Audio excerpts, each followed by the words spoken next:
اس بات پر غور کرتے ہیں جو سورہ بنی اسرائیل میں اللہ رب العالمین نے فرمائی وَلَقَدْ كَرَّمْنَا بَنِي آدم، ہم نے آدم کے بیٹے کو بڑی تکریم عطا کی ہے، بڑی ہی عزت عطا کی ہے۔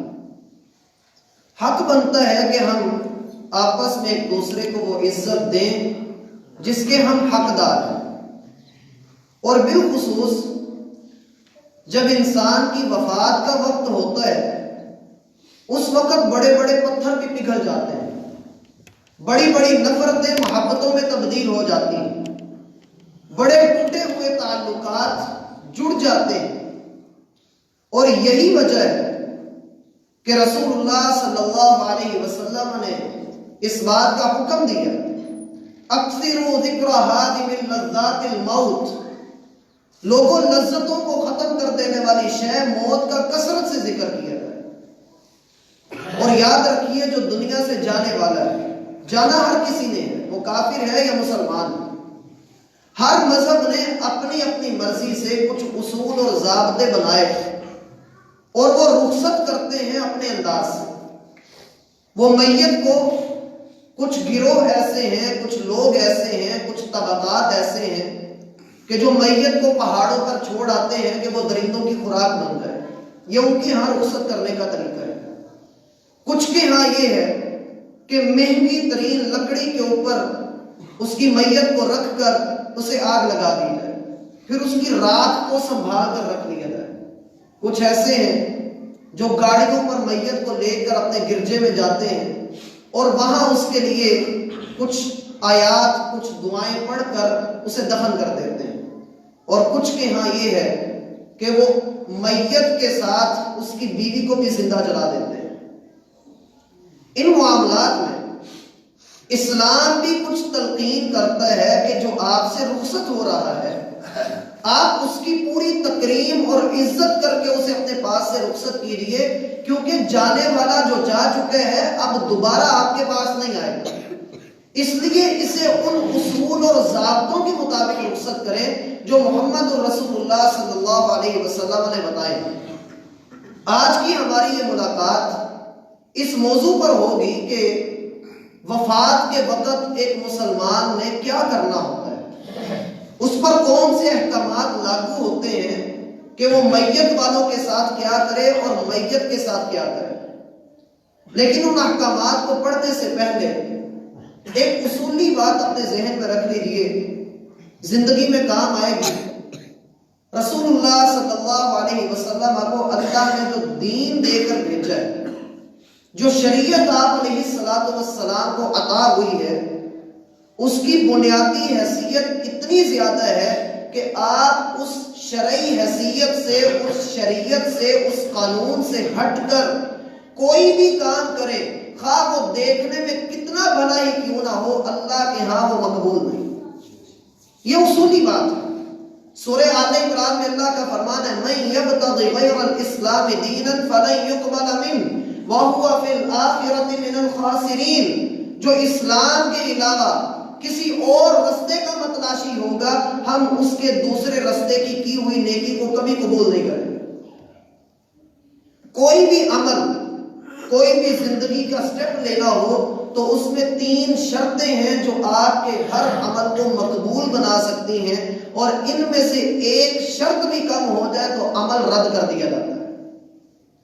پہلی شرط یہ ہے کہ آپ کا عمل خالص اللہ کے لیے ہو، ریاکاری سے، نمود و نمائش سے، دکھلاوے سے، ہر طرح کے لالچ اور مفاد سے پاک ہو، وہ خالص اللہ کے لیے عمل ہو، لوگوں کو دکھانے کے لیے عمل نہ کیا جا رہا۔ دوسری شرط یہ ہے وہ سنت رسول کے عین مطابق ہو۔ اگر ایک آدمی محبت الہی میں آ کر ایک رکعت میں 3 سجدے کرتا ہے تو اس کا یہ عمل مردود ہوگا کہ وہ سنت رسول کے مطابق نہیں چلا۔ اور تیسرا عمل، تیسری شرط یہ ہے کہ بندہ شرک کی گندگی سے آلودہ نہ ہوا ہو۔ اگر اس کے پاس شرک نہیں ہے اس کا ہر عمل مقبول ہے۔ اللہ رب العالمین کا فرمان ہے لَإِنْ أَشْرَكْتَ لَيَحْبَطَنَّ عَمَلُكَ، اگر کوئی شرک کرے گا تو ہم اس کے تمام تر اعمال کو ضائع کر دیں گے۔ اس لیے ان 3 بنیادی بنیادی شرائط کو اللہ رب العالمین نے توفیق دی تو ہم اس خطبے کے آخر پر پھر ان کو دہرائیں گے۔ سب سے پہلا عمل جو کسی میت کے قریب بیٹھ کر کرنے والا ہوتا ہے، قریب المرگ، جس کے بارے میں محسوس ہو رہا ہے کہ اب اس کی سانس اکھڑ رہی ہے، نزا کا عالم ہے اور اس کے چل چلاؤ کا وقت ہے، یہ ہم سے رخصت ہو رہا ہے، رسول اللہ صلی اللہ علیہ وسلم کا حکم ہے لقنوا موتاکم لا الہ الا اللہ۔ اپنے فوت ہونے والوں کے قریب بیٹھ کر جب تم دیکھو کہ وہ وفات کے قریب ہیں، ان کو لا الہ الا اللہ کی تلقین کرو، پڑھو اور ان کو بھی پڑھنے کا حکم دو۔ بعض لوگ یہ کہتے ہیں کہ اگر ہم ان کو پڑھنے کا حکم دیں، انسان اس وقت اپنے حواس میں نہیں ہوتا، ہو سکتا ہے کہ وہ کوئی الٹی سیدھی بات اپنے منہ سے نکال دے۔ اس کا جواب یہ ہے کہ انسان تلقین کرتا رہے، مسلسل اس کو تلقین کرتا رہے، قوی گمان ہے کہ اللہ رب العالمین اس کی زبان پر یہ کلمہ لا الہ الا اللہ جاری کر دے گا۔ اور مشہور ہے من کان آخر کلامہ لا الہ الا اللہ دخل الجنہ، جس کا آخری کلام لا الہ الا اللہ ہوگا وہ جنت کے اندر داخل کر دیا جائے گا۔ اور یہ بہترین حسن خاتمہ کی اولین بنیادی نشانی ہے، کوئی بھی ہو۔ اور یہیں سے بعض لوگ دلیل بنا لیتے ہیں جس کا قرآن و سنت سے کوئی ثبوت نہیں، کہ قبر پر کھڑے ہو کر کہتے ہیں میت کو مخاطب کر کے کہ لا الہ الا اللہ پڑھو، یا میت کے قریب بیٹھ کر خواتین اور مرد حضرات بلند آواز سے کلمہ شہادت کا ورد کرتے ہیں۔ اس عمل کی قرآن و سنت سے کوئی دلیل نہیں، اس لیے اس عمل کو ترک کر دیجئے۔ رسول اللہ صلی اللہ علیہ وسلم نے نہیں کیا۔ اخلاص جتنا مرضی اس میں ہو، جب سنت رسول کے مطابق نہیں تو اللہ کے ہاں مقبول بھی نہیں۔ اور اسی طریقے سے بعض لوگ کلمہ لا الہ الا اللہ پڑھنے کی بجائے سورہ یاسین کی تلاوت شروع کر دیتے ہیں۔ یاد رکھیے، یہ اصولی بات آپ کے سامنے رکھنے لگا ہوں، سورہ یاسین کے بارے میں جتنی بھی فضیلت والی روایات آتی ہیں، جتنی بھی فضیلت والی روایات آتی ہیں، ان سب میں سے ایک بھی صحیح نہیں، ان سب میں سے ایک بھی صحیح نہیں۔ رسول اللہ صلی اللہ علیہ وسلم نے کسی بھی میت کے قریب یاسین نہ پڑھی، نہ پڑھنے کا حکم دیا، نہ صحابہ میں سے کسی نے ایسا عمل کیا۔ بعض لوگ کیا کرتے ہیں کہ جب کوئی بندہ فوت ہونے کے قریب ہوتا ہے تو اس کا چہرہ قبلے کی طرف کرنے کی کوشش کرتے ہیں۔ تابعین میں سے سعید بن جبیر رحمہ اللہ، جب ان کی سعید بن مسیب جب ان کی وفات کا وقت قریب تھا تو لوگوں نے دیکھا کہ ان کے اوپر غشی طاری ہوئی ہے، وہ بے ہوش ہو گئے ہیں، اور لوگوں نے ان کا بستر موڑ کر قبلے کی طرف کر دیا۔ جب ان کو جاگ آئی، ان کے حواس قائم ہوئے تو انہوں نے کہا کہ میرا بستر کس نے پھیرا ہے؟ لوگوں نے کہا کہ ہم نے پھیرا ہے۔ کہا تم نے وہ کام کیا جو اللہ کے رسول صلی اللہ علیہ وسلم نے نہ کیا، نہ کرنے کا حکم دیا۔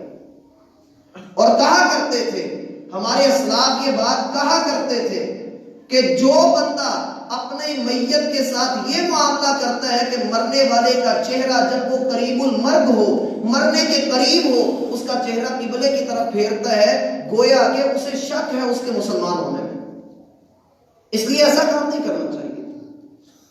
اسی طریقے سے بعض لوگ میت کے سرہانے پر لا کر قرآن رکھ دیتے ہیں، یہ طریقہ کار بھی درست نہیں ہے۔ میں پھر کہوں گا کہ ہمارے عوام میں اکثر یہ جملہ آتا ہے کہ اس میں حرج ہی کیا ہے۔ حرج یہ ہے کہ رسول اللہ صلی اللہ علیہ وسلم نے نہیں کیا، جب انہوں نے نہیں کیا تو ہم بھی نہ کریں، یہی نجات کا رستہ ہے۔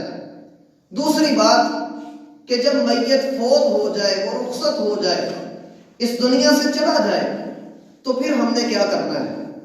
رسول اللہ صلی اللہ علیہ وسلم کے ایک صحابی ابو سلمہ رضی اللہ عنہ کی وفات ہو گئی۔ ان کی بیوی سیدہ ام سلمہ رضی اللہ عنہ بیان کرتی ہیں، دخل رسول اللہ صلی اللہ علیہ وسلم علی ابی سلمہ، اللہ کے رسول صلی اللہ علیہ وسلم ابو سلمہ کی میت کے قریب آئے، وقد شق بصرہ فاغمضہ، ابو سلمہ کی دونوں آنکھیں کھلی رہ گئی تھیں، اس حال میں کہ وہ فوت ہو چکے تھے۔ آپ علیہ الصلوۃ والسلام نے ان کی آنکھوں کو بند کر دیا، میت کی وفات کے بعد جو پہلا کام ہوتا ہے وہ یہ دیکھنا کہ اگر میت کی آنکھیں کھلی ہیں تو ان آنکھوں کو پہلے بند کیا جائے اور پھر دعا کی جائے. اور وہ دعا اللہ کے رسول صلی اللہ علیہ وسلم نے کیا کی؟ اللہم اغفر لأبی سلمہ، اے اللہ ابو سلمہ کو بخش دے. وارفع درجتہ فی المہدیین، ہدایت والوں میں اس کے درجے اونچے کر دے. وَاخْلُفْهُ فِي عَقِبِهِ فِي الْغَابِرِينَ، اے اللہ پیچھے جو اس کے گھر والے رہ گئے اللہ ان کا نگران بن جا. وَاغْفِرْ لَنَا وَلَهُ يَا رَبَّ الْعَالَمِينَ، ہمیں بھی اور اس کو بھی اللہ بخش دے. وَافْسَحْ لَهُ فِي قَبْرِهِ، اس کی قبر کو اس کے لیے کھول دے. وَنَوِّرْ لَهُ فِيهِ، اور قبر میں روشنیاں کر دے. یہ رسول اللہ صلی اللہ علیہ وسلم کی مسنون دعا ہے، صحیح مسلم کے اندر یہ روایت موجود ہے. ہمیں چاہیے کہ ہم اس دعا کا اہتمام کریں اگر ہم کسی میت کے قریب ہیں اور ہمیں یہ موقع مل گیا ہے. اور پھر اس کے بعد جو کرنے کا تیسرا کام ہے کہ صبر کیجیے. انا للہ و انا الیہ راجعون پڑھیے، کیونکہ ایسے مواقع پر رسول اللہ صلی اللہ علیہ وسلم سے یہی ثابت ہے. اور یہ لفظ انا للہ و انا الیہ راجعون، یہ پورا جملہ اللہ نے توفیق دی تو انشاءاللہ کبھی امت محمدیہ کی خصوصیات بھی بتاؤں گا. ان میں سے ایک خصوصیت یہ ہے کہ ہم سے پہلی امتوں میں سے کسی کو یہ جملہ نہیں عطا ہوا. یہ صرف امت محمد کا خاصہ ہے کہ اس کو یہ جملہ اللہ سبحانہ و تعالی نے عطا کیا. مصیبت کے وقت، کسی آزمائش کے وقت، نقصان کے وقت یہ جملہ اپنی زبان سے کہنا مسنون بھی ہے اور دیگر تمام امتوں کے مقابلے میں فضیلت کا حامل بھی ہے. اس کے بعد کیا کرنا ہے؟ تیسرا کام کرنے کا یہ ہوتا ہے کہ جنازے میں جلدی کیجیے. اسرعوا بالجنازہ، اللہ کے رسول صلی اللہ علیہ وسلم کا فرمان ہے جنازے میں جلدی کرو. فَإِن تَكُ صَالِحَةً فَخَيْرٌ تُقَدِّمُونَهَا، اگر وہ آدمی نیک تھا، مرنے والا نیک آدمی تھا، تو پھر تم اس کے جنازے میں جلدی اس لیے کرو کہ وہ اپنے اچھے ٹھکانے کی طرف جلدی جلدی پہنچ جائے. وَإِن يَكُ سِوَى ذَلِكَ، اور اگر وہ اس کے علاوہ کوئی شے تھا تو پھر تم اپنے کندھوں سے اس کا بوجھ جلدی جلدی اتار دو، اس کو اپنے پاس رکھ دو. اللہ ہمیں خیر والا خاتمہ عطا فرمائے اور ہمیں اللہ رب العالمین بہترین موت عطا فرمائے. جب صبر کی بات آتی ہے تو اس میں بہت سارے مسائل ہیں، بہت سارے واقعات ہیں. میں آپ کے سامنے دو واقعات رکھتا ہوں کہ صبر کیسا ہوتا ہے. اور ہمارے نبی علیہ الصلوۃ والسلام نے وفات کے وقت جو اس کے قریبی رشتہ دار ہیں، کسی کی اولاد فوت ہو جاتی ہے، کسی کے والدین کی وفات ہو جاتی ہے، کسی کے قریبی رشتہ دار فوت ہو جاتے ہیں، اللہ ہم سب کو عافیت میں رکھے. اگر کسی کی وفات ہو جاتی ہے تو قریبی رشتہ داروں کو کیا کرنا چاہیے؟ مدینہ کا قبرستان ہے، ایک عورت اپنے بچے کی قبر پر، ماں ہی ہوتی ہے، اپنے بچے کی قبر پر بیٹھ کر رو رہی. آپ علیہ الصلوۃ والسلام اس کے قریب سے گزرے اور کہا اتق اللہ واصبری، اللہ سے ڈر اور صبر اختیار کر، تقوی اختیار کر، صبر کر. اس عورت نے سر اٹھائے بغیر کہا انک لن تصب بمصیبتی، تجھے وہ غم ہوا ہی نہیں جو مجھے ہوا ہے، جو مصیبت مجھ پر آئی ہے وہ تجھ پر نہیں آئی. ولن تعرف، اسے نہیں پتا تھا کہ میں کس کو یہ بات کہہ رہی ہوں کہ وہ اللہ کے رسول ہیں. جب اللہ کے رسول صلی اللہ علیہ وسلم وہاں سے چلے گئے، لوگوں نے اسے خبر دی اللہ کی بندی تو نے محمد رسول اللہ صلی اللہ علیہ وسلم سے ایسے کلمات کہے ہیں. وہ بھاگی اللہ کے رسول کی طرف اور آ کر اس نے رسول اللہ صلی اللہ علیہ وسلم سے معذرت کرنے کی کوشش کی. آپ علیہ الصلوۃ والسلام نے اس وقت صبر کی تعریف مجھے اور آپ کو سمجھائی.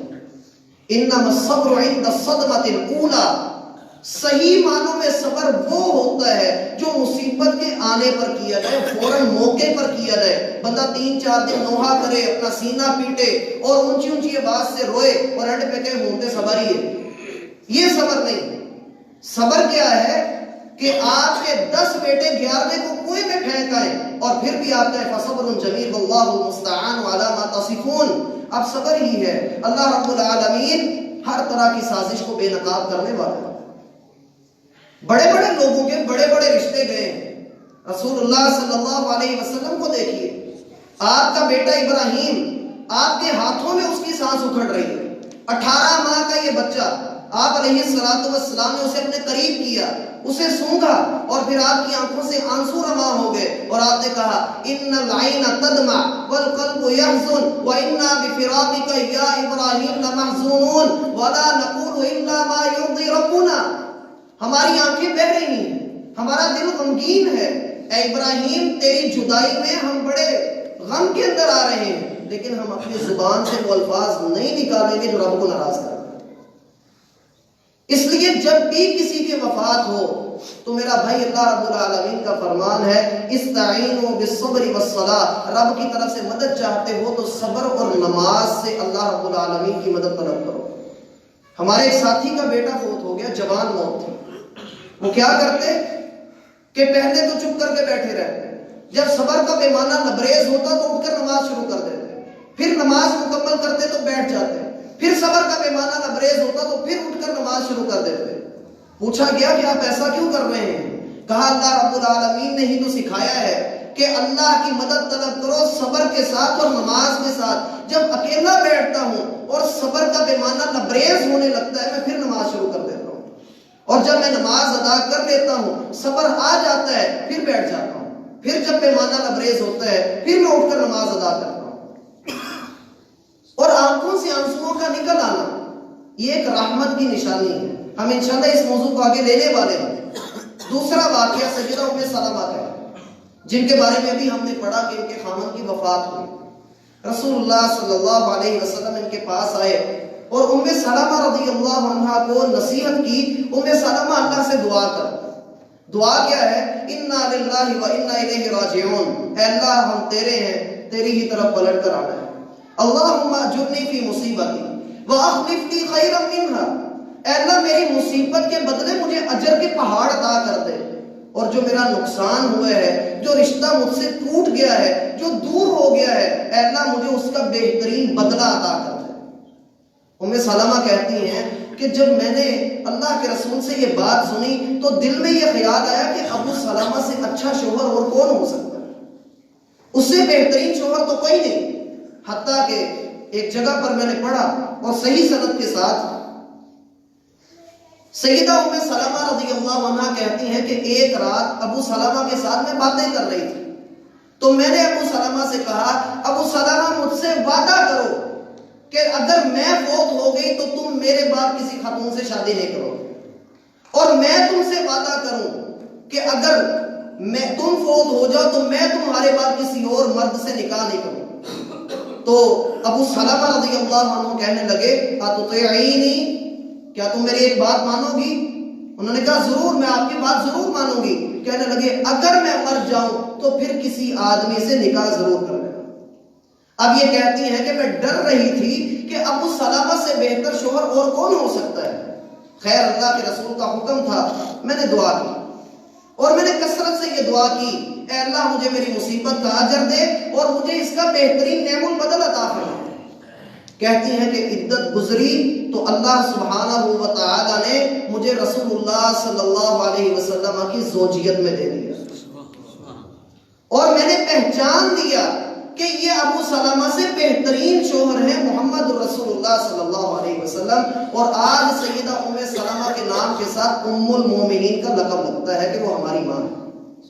اللہ رب العالمین اپنے بندوں کو ان کی مصیبت میں یوں اجر دیا کرتا ہے، اور وہ لوگ اللہ رب العالمین ان کو جزائے خیر عطا فرمائے کہ جن کے بچے چھوٹے چھوٹے بچے جن کی وفات ہو گئی. خوشخبری ہے ایسے لوگوں کے لیے. رسول اللہ صلی اللہ علیہ وسلم کا فرمان ہے کہ جس کے 3 نابالغ بچے فوت ہو جائیں اللہ رب العالمین اسے جنت میں جگہ عطا کرے گا. جنت کے دروازے پر وہ بچے کھڑے ہوں گے، وہ اس وقت تک جنت میں نہیں جائیں گے جب تک وہ اپنے والدین کو وہاں داخل نہیں کروا لیں.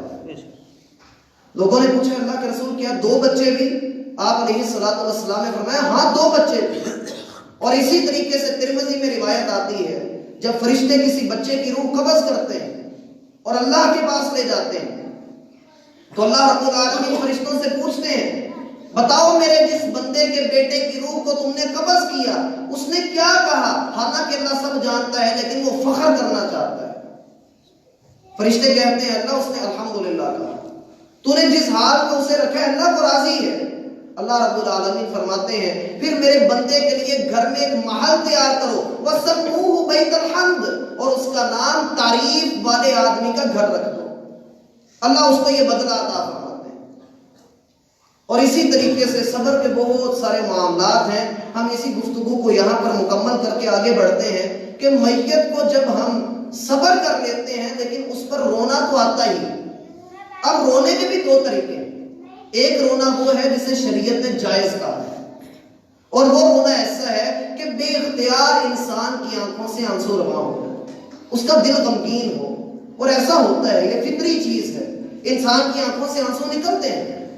کوئی عالم فوت ہو جائے، کوئی قریبی رشتہ دار فوت ہو جائے، اور اللہ رب العالمین ہم سب کو عافیت میں رکھے، ہم سب کے والدین کا سایہ سروں پر قائم رکھے، اولادوں کو قائم دائم رکھے۔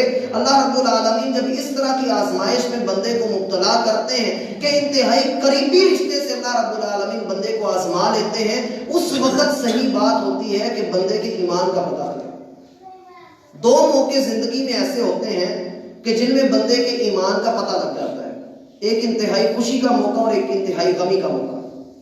ان دونوں مواقع پر بندے کے ایمان کے لیول کا پتہ لگ جاتا ہے، اور اس غمی کے موقع پر جب بندے کے عزیز ترین رشتہ دار اس سے بچھڑ گئے ہوں تو بندے کو چاہیے کہ بندہ نوحہ نہ کرے، اور یہ اکثر عادت خواتین کے اندر پائی جاتی ہے، اور بہت کم ہیں جو مرد بھی ایسے کرتے ہیں کہ اپنے سینے پر دوہٹر مارتے ہیں، اپنے بال نوچتے ہیں، اپنی رانوں پر ہاتھ مارتے ہیں، چیختے ہیں، چنگھاڑتے ہیں، اور نہ جانے کیا کیا کرتے ہیں، اور انتہائی عجیب و غریب معاملات میں یہ مشغول ہو جاتے ہیں۔ رسول اللہ صلی اللہ علیہ وسلم کا فرمان ہے لیس منا من لطم الخدود وشق الجیوب ودعا بدعو الجاہلیہ، اس بندے کا ہم سے کوئی تعلق نہیں جو اپنے رخساروں کو پیٹتا ہو، چہرے پر تھپڑ مارتا ہو، اپنے بال نوچنے والا ہو، یا اپنا سینہ پیٹنے والا ہو، اس کا ہم سے کوئی تعلق نہیں۔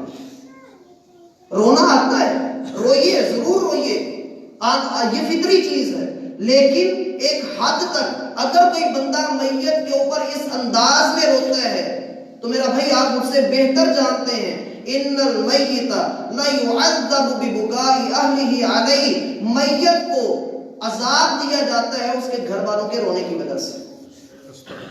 اور اس کا معنی کیا ہے کہ بندہ زندگی میں دیکھتا ہے اس کی ماں، اس کی بہن، اس کی بیوی، اس کی بیٹی وہ نوحہ کر رہی ہیں، اور اکثر عورتیں ایسی ہوتی ہیں جو نکلتی ہیں اپنے گھروں سے، آؤ ذرا وہاں پر 5 منٹ روائیں، اور جب یہ لوگ ایسا کرتے ہیں اور پتہ بھی ہے انسان کو کہ میری بیوی، میرے رشتے میرے ایسے کر رہے ہیں اور وہ ان کو منع نہیں کرتا، تو ایسا منع نہ کرنے والا شخص جب وہ خود فوت ہوتا ہے اور اس کے گھر والے اس پر روتے ہیں تو اس کو عذاب ہوتا ہے کہ تو نے منع کیوں نہیں کیا۔ ہاں اگر یہ زندگی میں منع کرتا رہا، اپنے گھر والوں کو روکتا رہا اور مرتے وقت نصیحت اور وصیت کر کے گیا کہ مجھے سنت کے مطابق رخصت کرنا اور میرے اوپر اس طرح کی باتیں نہ کرنا اور اللہ کے رسول صلی اللہ علیہ وسلم کے فرامین کو سامنے رکھنا، تو پھر اس بندے کو عذاب نہیں ہوتا، وگرنہ وہ بندہ جو اس کے حق میں بولتا رہا یا خاموشی اختیار کی اور اپنے گھر والوں کو منع نہ کیا، اسے عذاب دیا جاتا ہے۔ اس لیے اس چیز سے پرہیز کیا جائے، اور بڑے ہی ڈرے ہوئے دل کے ساتھ میں آپ کو ایک حدیث سنانا چاہوں گا، صحیح مسلم کے اندر آتی ہے۔ رسول اللہ صلی اللہ علیہ وسلم فرماتے ہیں النائحہ اذا لم تتب قبل موتها، نوحہ کرنے والی عورت، سینہ کوبی کرنے والی عورت، اپنے بال نوچنے والی عورت، کئی ایک انداز ہیں، ہر معاشرے نے نوحے کے اپنے اپنے انداز بنائے ہوئے ہیں۔ کچھ تو مرثیے بھی پڑھتے ہیں، وہ میت کے قریب بیٹھ کر کہہ رہے ہوتے ہیں کہ خانہ کعبہ بیت اللہ سرون بخشی تو اللہ، اور بھی بڑی ساری باتیں کہہ رہے ہوتے ہیں۔ یہ نوحے کا ایک انداز، یا بعض لوگ میت کے قریب ہو کر اس کے کانوں میں کہہ رہے ہوتے ہیں جنت میں جا کر میرے ابا جی کو میرا سلام پہنچا دینا، اس کے کانوں میں جا کر ایسی ایسی باتیں، اور بعض تو اس سے بھی آگے بڑھ کر اس کے ساتھ کچھ چیزیں دفن کر دیتے ہیں کہ یہ اگلوں کو پہنچا دینا، اور ایسی کئی چیزیں آپ نے مجھ سے بہتر ہے دیکھی ہوگی۔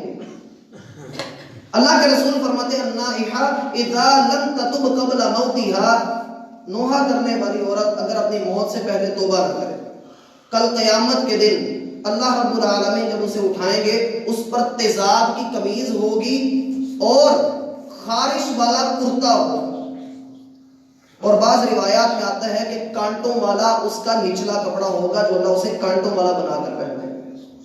اذا لم تتب قبل موتها، اگر وہ اپنی موت سے پہلے توبہ نہیں کرتی۔ میں ہونا آتا ہے، اس میں کوئی مذائقہ نہیں ہے، شریعت اس کی اجازت دیتی ہے، لیکن رخسار پیٹنا، اپنے آپ کو اذیت پہنچانا، یہ طریقہ کار دھاڑے مار مار کر رونا، یہ اچھا طریقہ نہیں ہے۔ اور یہ جو دھاڑے مار مار کر رونے والی بات ہے، اللہ کے رسول صلی اللہ علیہ وسلم نے اس سے بھی برات کا اظہار کیا کہ اس بندے کا مجھ سے کوئی تعلق نہیں جو میت کے اوپر دھاڑے مار مار کر روتا ہے۔ اور اگلی چیز کہ میت کا اعلان، وفات کا اعلان کیسے کیا جائے۔ بعض لوگ ہوتے ہیں اور یہ ہمارے معاشرے کے اندر چیز عام ہوتی جا رہی ہے۔ ابھی چند دن پہلے ایک اعلان سننے کا اتفاق ہوا، اس بندے نے، یقین کیجئے میں نے انگلیوں پر گنا، اس نے 8 بندوں کے نام لیے، پھر میت کا نام لیا، فلاں کا وہ یہ لگتا تھا، فلاں کا یہ لگتا تھا، فلاں کا یہ لگتا تھا۔ آپ کے علم میں ہونا چاہیے اللہ کے رسول صلی اللہ علیہ وسلم نے میت کے لیے ایسا اعلان کرنے سے منع کیے ہے جس میں شہرت کا شائبہ پایا جائے۔ اور ہم لوگ اعلان کیوں کرواتے ہیں؟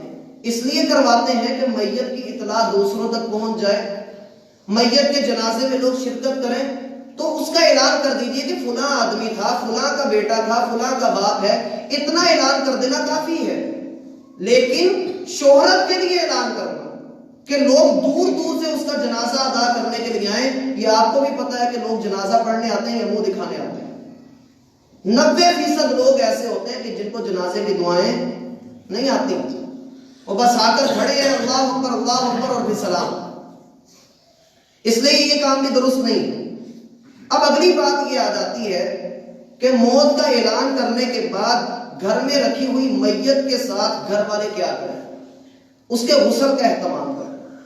غسل کا طریقہ کار کیا ہے، غسل دے گا کون، یہ ایک بہت بڑا اہم مسئلہ ہے کہ میت کو غسل دینا کس نے۔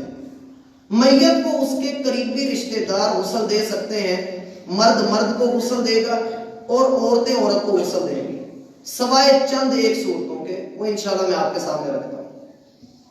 اب غسل کیا معاشرے کے اندر آپ کو یہ تصویر نظر آئی ہوئی ہوگی، اور اکثر آپ نے یہ فتویٰ بھی سنا ہوگا کہ جی اگر بیوی فوت ہو گئی ہے، وہ اپنے خامد کے نکاح سے نکل گئی ہے، بندہ اپنی بیوی کا چہرہ بھی نہیں دے سکتا، بندہ اپنی بیوی کا چہرہ بھی نہیں دے سکتا، اور پھر اس کو قبر میں بھی دفن نہیں کر سکتا، اور بڑے تکلفات کا اہتمام کیا جاتا ہے۔ اللہ کے رسول سے کچھ بھی ثابت نہیں۔ اس کے برعکس ثابت ہے، صحیح بخاری کے اندر آتا ہے، اللہ کے رسول صلی اللہ علیہ وسلم نے سیدہ عائشہ سے کہا، عائشہ لو متی قبلی لغسلتک، عائشہ اگر تم مجھ سے پہلے فوت ہو گئی تو ضرور بھی ضرور میں تمہیں غسل دوں گا۔ خامد اپنی بیوی کو غسل دینے کی بات کر رہا ہے، لوگ کہتے ہیں یہ تو اللہ کے رسول کی بات ہے۔ آپ آئیے سیدنا علی رضی اللہ عنہ کی سیرت کی طرف۔ سیدہ فاطمہ رضی اللہ عنہ نے وصیت کی تھی کہ میرے خامد سیدنا علی مجھے غسل دیں، اور انہوں نے غسل دیا۔ سیدنا ابوبکر صدیق رضی اللہ عنہ کو ان کی بیوی سیدہ اسماء بنت امیس رضی اللہ عنہ نے غسل دیا۔ سیدہ عائشہ فرماتی ہے اللہ کی قسم اگر مجھے پتا ہوتا کہ بیوی اپنے خامد کو اور خامد اپنے بیوی کو غسل دے سکتی ہے، دے سکتا ہے، تو ہم اللہ کے رسول کی بیویاں ہی آپ کو غسل دیتی۔ لیکن بات یہ ہے کہ مجھے اس روایت کا، اس حدیث کا علم نہیں تھا۔ میاں بیوی ایک دوسرے کو غسل دے سکتے۔ اب غسل دینے کا طریقہ کار کیا ہے؟ غسل میرا بھائی وہ دے جسے غسل دینا آتا ہے۔ ہمارے معاشرے میں یہ بھی بہت بڑا المیہ ہے کہ جو زندہ ہیں ان کو بھی غسل کرنا نہیں آتا، وہ بھی بہت پیچھے رہتے ہیں، اور جب آتی ہے بات غسل دینے کی تو سارے مفتی بن جاتے ہیں اور بڑے بڑے فتوے دے دیتے ہیں، اس کو یوں کر دو، اس کو وہ کر دو۔ تو میت کو غسل دینے کا طریقہ کار یہ ہے، ایک عام طریقہ ہے کہ اس کے پورے جسم کے اوپر 3 مرتبہ پانی بہا دیں۔ یہ ایک عام طریقہ ہے جس پہ اکثر لوگ اس کام کو کر کے فارغ کرتے ہیں۔ لیکن جو مسنون طریقہ ہے وہ یہ ہے کہ میت کا وضو کروایا جائے، لیکن اس سے پہلے دیکھ لیا جائے کہیں کوئی گندگی تو نہیں لگی ہوئی۔ اگر اس کے پیٹ سے کوئی چیز خارج ہوئی ہے تو اس کو صاف کر لیا جائے، ہاتھ پر کوئی کپڑا یا لفافہ وغیرہ لپیٹ کر اس کو صاف کر لیا جائے۔ اسی میں یہ مسئلہ بھی آ جاتا ہے کہ کیا میت کے غیر ضروری بال بھی صاف کیے جائیں گے؟ تو اس میں میرا بھائی صحیح بات یہ ہے کہ میت کی مونچھیں اور ناخن وغیرہ تو کاٹے جا سکتے ہیں جو سب کے سامنے نظر آتے ہیں، لیکن جو ایسے بال ہیں جو چھپے ہوئے ہیں ان کو ان کی حالت پہ رہنے دینا چاہیے۔ کیوں کہ اللہ رب العالمین نے انسان کو اگر زندگی میں سطر ڈھانپنے کا حکم دیا ہے تو جب وہ فوت ہوا ہے تب بھی اس کا سطر ڈھانپ کر ہی رکھنا ہے۔ اس لیے بعض اہل علم نے اس کو درست نہیں کہا کہ اگر کوئی بندہ میت کے وہ بال جو نظر نہیں آتے اور چھپے ہوئے ہیں ان کو صاف کرتا ہے، بعض نے اس میں جو گنجائش نکالی ہے وہ بیوی کے لیے نکالی ہے کہ بیوی یہ صفائی ستھرائی کر سکتی ہے، لیکن ہمارا معاشرہ بیوی کو آگے ہونے نہیں دیتا، نہ خامد کو آگے ہونے دیتا ہے۔ اب غسل دینے کا طریقہ کار یہ ہے کہ اس کی گندگی کو آپ صاف کر دیجئے، پھر آپ اس کا وضو کروائیں اور پھر اس کے پورے جسم کے اوپر 3 مرتبہ پانی بہا دیں، جیسا کہ زندگی میں بندہ عام طور پہ اپنے پانی سے غسل کرتا ہے۔